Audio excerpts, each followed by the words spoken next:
হোজাইত আম আদমি পাৰ্টিৰ কাৰ্যকৰী সমিতি বৈঠক অনুষ্ঠিত হয়। এই বৈঠকত জিলাখনত আপৰ সাংগঠনিক ৰণনীতি সম্পৰ্কে আলোচনা কৰা হয় আৰু দলৰ সদস্য ভৰ্তি অভিযানৰ অংশ হিচাপে আৰম্ভ কৰা আছাম 2024 এণ্ড্ৰইড এপ্লিকেশ্যনো জিলাখনৰ বাবে মুকলি কৰে। লগতে আগন্তুক পঞ্চায়ত নিৰ্বাচন আৰু বিধানসভা নিৰ্বাচনক লৈ আলোচনাত মিলিত হয়।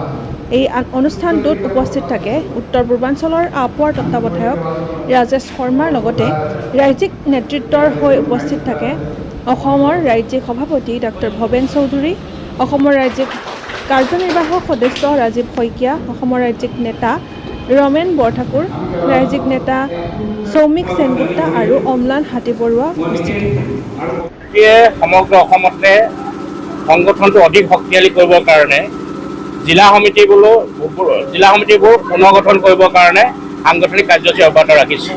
সেই পৰিপ্ৰেক্ষিতত আজি হোজাই জিলাত জিলা সদৰত আজি আম আদমি পাৰ্টি হোজাই জিলাৰ কাৰ্যকৰী গোটে আজি কাৰ্যকৰ্তা সন্মিলন আহ্বান কৰিছিলে।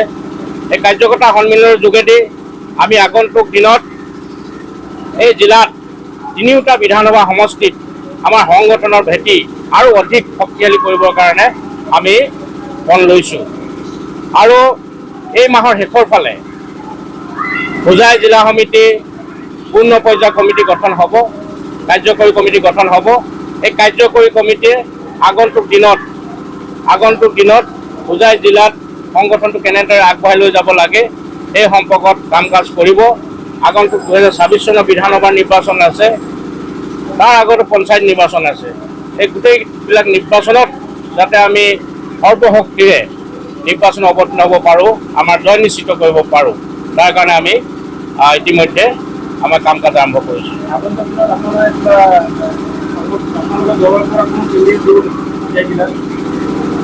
আমি আগন্তুক যিমান নিৰ্বাচন অনুষ্ঠিত হ'ব, গাঁও পঞ্চায়তৰ নিৰ্বাচনে হওক, 2026 চনৰ বিধানসভা নিৰ্বাচনে হওক, আটাইবোৰ নিৰ্বাচনতে আমি আমাৰ পাৰ্টিটো আগবঢ়াম।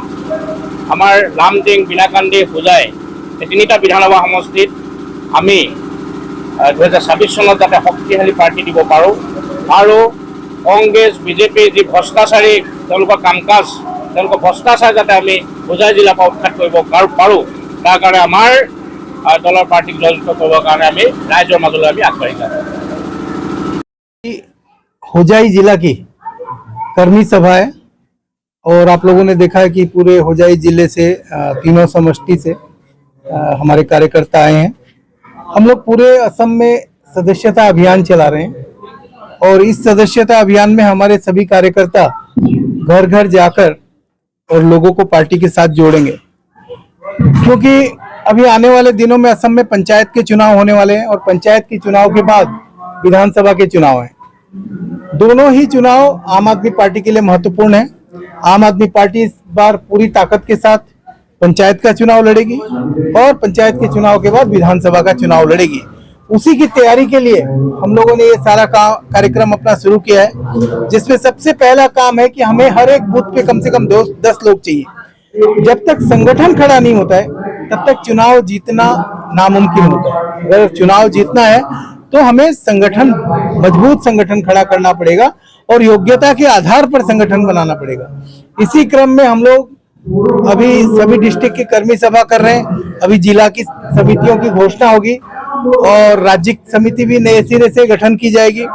उसी तरीके से ये जो जिला समिति की घोषणा होगी उसके बाद हम लोग गांव पंचायत में जाएंगे, पंचायत लेवल पर भी सदस्यता अभियान किया जाएगा। असम में बहुत सारी समस्याएं हैं। अगर मैं आज होजाई जिले में आया हूँ तो होजाई जिले में एक पुराना मार्केट है और नया मार्केट है, उसके बीच में एक रेल लाइन है। लोगों को की असुविधा का ध्यान नहीं रखते हुए उस रास्ते को बंद कर दिया गया, ब्लॉक कर दिया गया।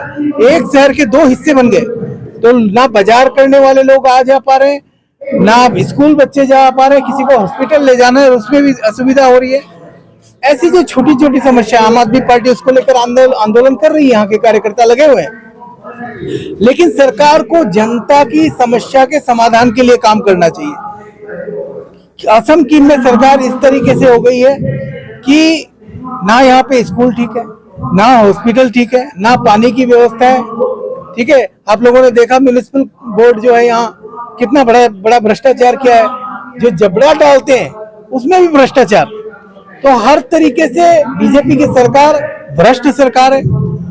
इसलिए असम के लोग चाहते हैं कि ये बदलाव आना चाहिए। हम लोगों ने पिछले दिनों लोकसभा का चुनाव लड़ा, सिर्फ 2 सीटों में चुनाव लड़ा और करीब 1,70,000 लोगों ने आम आदमी पार्टी को वोट दिया पहले ही चुनाव में। इससे साफ पता चलता है कि असम की जनता बदलाव के लिए तैयार है और इसीलिए अरविंद केजरीवाल जी के नेतृत्व में, अरविंद केजरीवाल जी के निर्देश में असम में 2026 का चुनाव आम आदमी पार्टी लड़ेगी। उसकी तैयारियां अभी शुरू हो गई हैं। हम एक एक गांव में, एक एक बूथ पर संगठन बनाएंगे। हमारा संगठन मजबूत करना हमारा लक्ष्य है। हमारा संकल्प है कि 2026 में असम में आम आदमी पार्टी को मजबूती के साथ लेकर आना है। 2026 का आप लोगों का जो परिकल्पना क्या होगी? 2026 की परिकल्पना ये है कि असम की जनता के बीच में जाना है। असम की जनता समस्याओं से त्रस्त है। असम की जनता के कंधे पे हाथ रखने के लिए कोई भी पॉलिटिकल पार्टी तैयार नहीं है। आम आदमी पार्टी असम की जनता के कंधे से कंधा मिलाकर असम से भ्रष्टाचार का खात्मा करेगी। असम में अच्छे स्कूल बनेंगे, अच्छे हॉस्पिटल बनेंगे। दिल्ली के मॉडल में, दिल्ली के आरही में यहाँ मोहल्ला क्लिनिक बनेंगे, गाँव में क्लिनिक बनेंगे। पीने की पानी की व्यवस्था होगी। यहाँ तो गुवाहाटी जैसे शहर में पीने का पानी लोगों को खरीद के पीना पड़ता है। एक तरफ बांध पानी से बुरा हाल, दूसरे तरफ पीने के लिए पीने का पानी नहीं। ये क्या व्यवस्था है? इसका मतलब हर साल बाढ़ आती है, लेकिन आपके पास बाढ़ को ना रोकने का उपाय है, ना बाढ़ में जो लोग फंसते हैं, बाढ़ में जो लोग फंसते हैं उनके लिए भी आपको कोई सुविधाएं देने के लिए कोई व्यवस्था नहीं है। गृह मंत्री जी कहते हैं कि भैया 5-10 पोखरी खोद दो, ब्रह्मपुत्र की बाढ़ खत्म हो जाएगी। भाई तुम्हारी तो ट्रिपल इंजन की सरकार है, केंद्र में तुम्हारी सरकार, राज्य में तुम्हारी सरकार, म्युनिसिपैलिटी तुम्हारी, तो कर दो, जितने पोखरी खोदनी है खोद दो। लेकिन असम की समय लोगों को बाढ़ से मुक्ति दिलाओ। असम के लोगों को जो बाढ़ से विस्थापित होते हैं उनके लिए रहने की व्यवस्था करो। जो गाय पशु जो बह जाते हैं उनका समाधान लेके आओ। वो सब कुछ करना नहीं है। सिंडिकेट राज, हर चीज का सिंडिकेट, सुपारी का सिंडिकेट, कोयला का सिंडिकेट, लकड़ी का सिंडिकेट, काठ का, ये सारे सिंडिकेट अगर बंद कर देना, ये सारा पैसा अगर सरकार के पास आ जाए, रेवेन्यू में आ जाए, तो यहाँ की सारी समस्याओं का समाधान हो जाए। लेकिन इन लोगों को सिर्फ चोरी करना है, सिर्फ भ्रष्टाचार करना है। आम आदमी पार्टी असम की जनता के कंधे से कंधा मिलाकर असम से भ्रष्टाचार का खात्मा करेगी। असम से भारतीय जनता पार्टी की सरकार को उखाड़ कर फेंकेगी। আহ্বান কৰা আপৰ কৰ্মী সভা 3টা সমষ্টি লামডিং, বিন্দাকালী আৰু দুলাই সমষ্টি অংশগ্ৰহণ কৰিলে সেই উপস্থিতি দেখি আমি দুখ পাইছো আৰু আমি গম পাইছো যে হৃদয় জিলাখন সাংগঠনিক শক্তিশালী। অহা পঞ্চায়তৰ নিৰ্বাচনত 76% আমি প্ৰাৰ্থী হ'বলৈ সক্ষম হ'ম আৰু অহা 26ৰ বিধানসভাৰ নিৰ্বাচনত আমি এই প্ৰাৰ্থী আজিৰ পৰা প্ৰায় 17 মাহ আছে বিধানসভাৰ নিৰ্বাচনলৈ। আমাৰ যিহেতু সদস্য চলি আছে, দলৰ শক্তিশালী ৰাইজে উল্লাস প্ৰকাশ কৰিছে। হাৰিয়ানাৰ নিৰ্বাচন 24ত আছে। হাৰিয়ানা বিধানসভাত আপে 90খন আসনত অকলে প্ৰতিদ্বন্দ্বিতা কৰিব।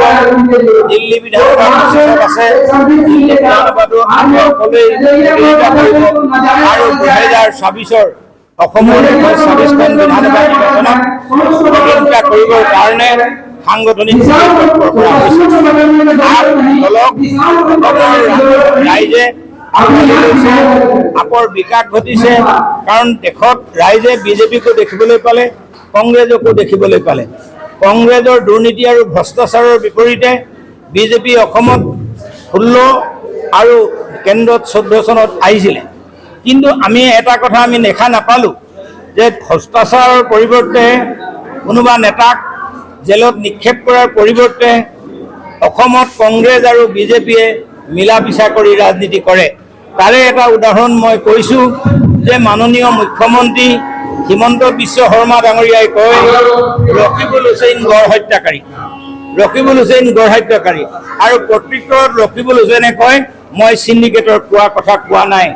ৰকিবুল হুছেইন ডাঙৰীয়াক আপোনাক কৈছোঁ যে আপুনি এতিয়া সাংসদ, ইয়াৰ আগতে বিধানসভাৰ উপসভাপতি আছিলে, কিন্তু আপুনি কিয় এই কথাখিনি নকয়? আমিতো আপোনালোকক দুইজনে দুইজনৰ লগত মিলা মিছা ৰাজনীতি কৰা বুলি অনুভৱ কৰোঁ।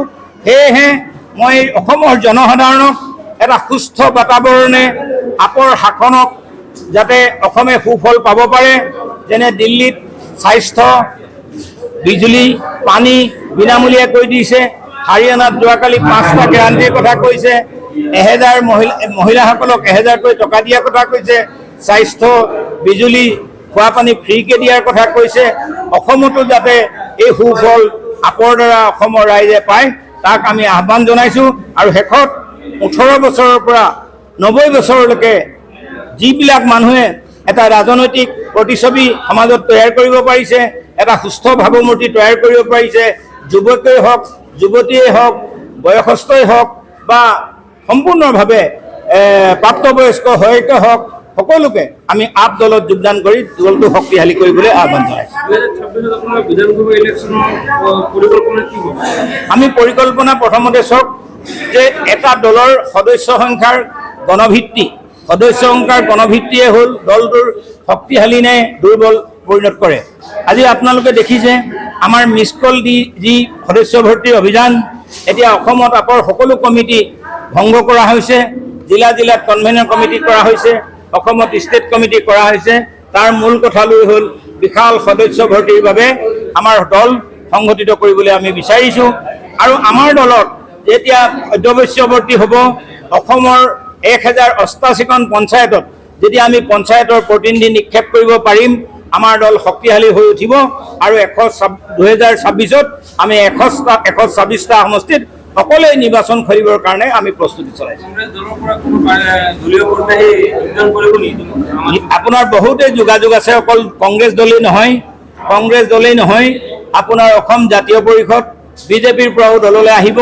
আপোনালোকে চাই থাকক, চবেই অপেক্ষা কৰি আছে। বানপানী আহিলে সাহায্যৰ কথা আহে, এতিয়া যিহেতু বানপানী আহিছে, মানুহ সাহায্যত ব্যস্ত আছে। যেতিয়া ৰাজনৈতিক বাতাবৰণ সৃষ্টি হ'ব, আপোনালোকে দেখিব বিজেপিৰ পৰা, কংগ্ৰেছৰ পৰা, আঞ্চলিক দলৰ পৰা আপলৈ মানুহৰ ঢাপলি মিলিব।